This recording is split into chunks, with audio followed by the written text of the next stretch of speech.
Summary of the Sickness unto Death. Søren, Kierkegaard's The Sickness unto Death, 1849, is a profound work of existentialist Christian philosophy that explores the nature of despair and the human self. Writing under the pseudonym Kierkegaard presents a psychological and theological analysis of despair as a sickness that leads not to physical death, but to spiritual ruin. However, he also argues that this sickness can ultimately lead to salvation if one turns to God. The book is divided into two main parts: the nature of despair. Kierkegaard examines different forms of despair, arguing that all human beings suffer from it to some degree. The Christian concept of salvation. He explains how faith in God is the only true cure for despair. Key themes and analysis. 1. The definition of the self. Kierkegaard defines the self as a relation that relates itself to itself. In other words, the self is not just a static entity, but a dynamic relationship between different aspects of one's being. A self is a relation that relates itself to itself, or is the relations relating itself to itself in the relation. A self is not the relation, but the relations relating itself to itself. This complex definition emphasizes that the self is not something given, it must be actively developed. If a person fails to become a true self, they fall into despair. Despair as a universal condition. Kierkegaard argues that despair is not just a condition suffered by the mentally ill or unfortunate, it is universal. Every person experiences despair in some form, because every person struggles with their relationship to their own self and to God.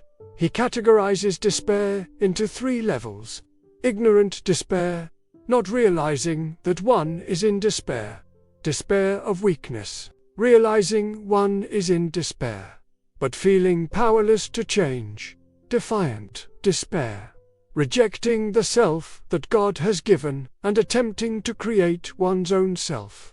The greatest hazard of all, losing the self, can occur very quietly in the world, as if it were nothing at all. Here, Kierkegaard warns that despair is dangerous precisely because many people do not recognize it. They go through life believing they are fine, when in reality, they are disconnected from their true self. 3.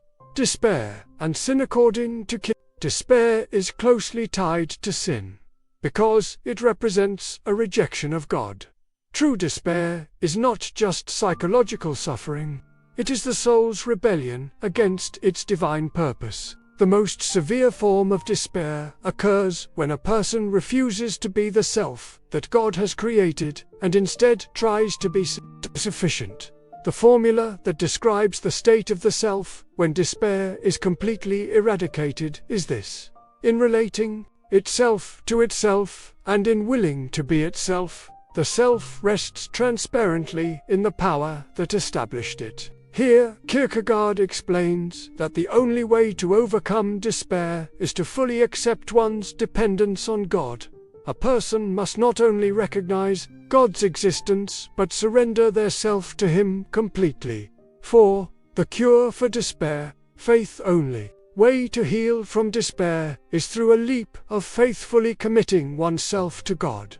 This is not a mere intellectual belief, but a deep, personal relationship. The opposite of sin is not virtue, but faith. This is a crucial idea in Kierkegaard's philosophy. Most people assume that the way to avoid sin is by being morally good, but Kierkegaard argues that true salvation comes only through faith, not just ethical behavior. Conclusion. Kierkegaard's The Sickness unto Death is a deeply introspective work that challenges readers to confront their own despair and seek faith in God. He presents despair as the fundamental human condition, but also as the pathway to true spiritual awakening. The ultimate message of the book is that one can only find true peace by surrendering to God, embracing faith, and accepting the self as it was meant to be.